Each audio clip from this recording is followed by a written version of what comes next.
of the night. Mariners, Yankees in the Bronx. Brian Wu, all-star pitcher for the Mariners, had a very big night. That's him striking out Aaron Judge. That's him striking out Jazz Chisholm. And that's him striking out Jason Dominguez. Wu had a no-hitter through 7 innings. Unfortunately for the Mariners, they had to play a couple of more. Now we're in the bottom of the 8th. Yankees down 5-0. This is Jazz Chisholm singling to right field, ending the no-hit bid. Wu is a little down about that, but you know what? He's going to go over. He's going to say, Jazz, yeah, you got me. Good job. I'll get you next time. What's the worst that could happen? Well, you're about to find out. Later in the inning, here's Giancarlo Stanton with a pinch hit 2-run home run. Stanton 432 career home runs, but that's the first one he's ever hit as a pinch hitter.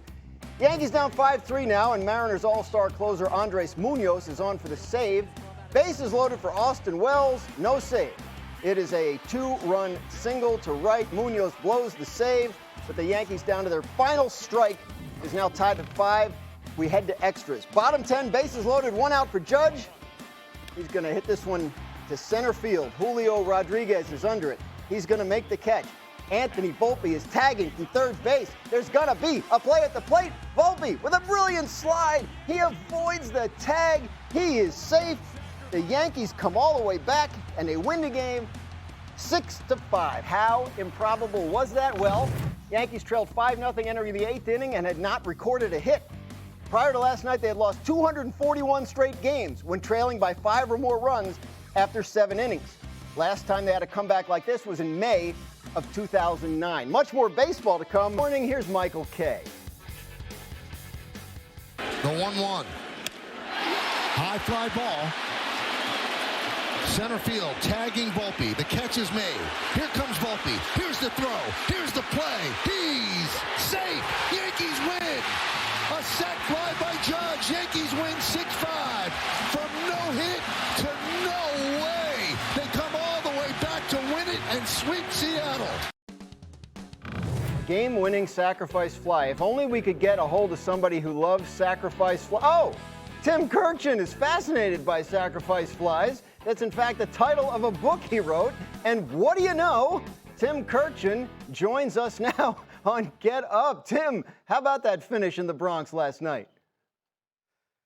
Yeah, that was a remarkable game. That was the first time the Yankees have won a game where they were down by 5 runs after 7 innings since 2009. It was the first time that any team got no hit through the first 7 innings of a game, down by 5 runs, and came back to win.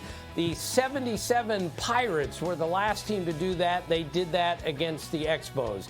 Dan, when we were on the baseball beat together, I used to call this a circle game. You circle a game like this because maybe it's going to lead to something really important. That was a huge win for the Yankees last night. Sure was. They came in kind of struggling. They end up with a 3-game sweep over the Mariners. Now they have the hot-hitting Cubs coming in for their final series before the All-Star break. So they've kind of navigated this rough patch. So what is the state of the Yankees as you look now at this hotly contested American League East? Well, the American League East is a fist fight. It is an absolute going to go right down to the end. It is a free-for-all on the highest level. I think there are 4 teams in the East that can win this division. Everyone but the Orioles. I still think the Yankees are the best team in the division. I think they're going to improve somehow at the trade deadline, and I think they're going to win this division. But no team is good enough to run away with the division. There are no great teams in the American League East, but 4 teams that are pretty evenly matched, especially with the way the Red Sox have played in the last week.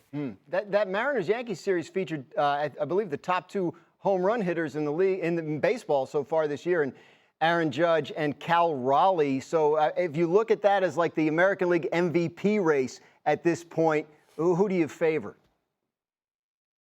Well, I favor Judge for sure. Now, anyone who votes for Cal Raleigh, I get it. When you have an elite defensive catcher who leads the league in home runs for a team that's in the playoff race, he gets a lot of support there. However, Aaron Judge last year had the best year that anybody has had since Barry Bonds retired, and one of the greatest seasons ever by a right-handed hitter. And this year, he's been even better. He leads the league in virtually every important offensive category except for home runs, and his OPS is 182 points higher than Raleigh. Raleigh's great. Judge is the MVP for me. We'll see both those guys at the All-Star game next week in Atlanta. We'll also see Cal Raleigh in the Home Run Derby. He and O'Neal Cruz are the co-favorites to win the Derby, both at plus 325, according to ESPN Bet. Tim Kurkjian, who is your favorite to win the Derby this year? I'm going with Cal Raleigh. He leads the major leagues in homers with 36. Barry Bonds, Chris Davis, and Mark McGwire are the only ones in history to have more homers at the break than Cal Raleigh has right now. And also, he's a switch hitter, which is important. If he gets tired swinging from one side, he can swing from the other. Adley Rutschman did that in the Home Run Derby. And this year, Raleigh has 22 homers batting left-handed and 14 batting right-handed. It's a big advantage being a switch hitter in the Home Run Derby.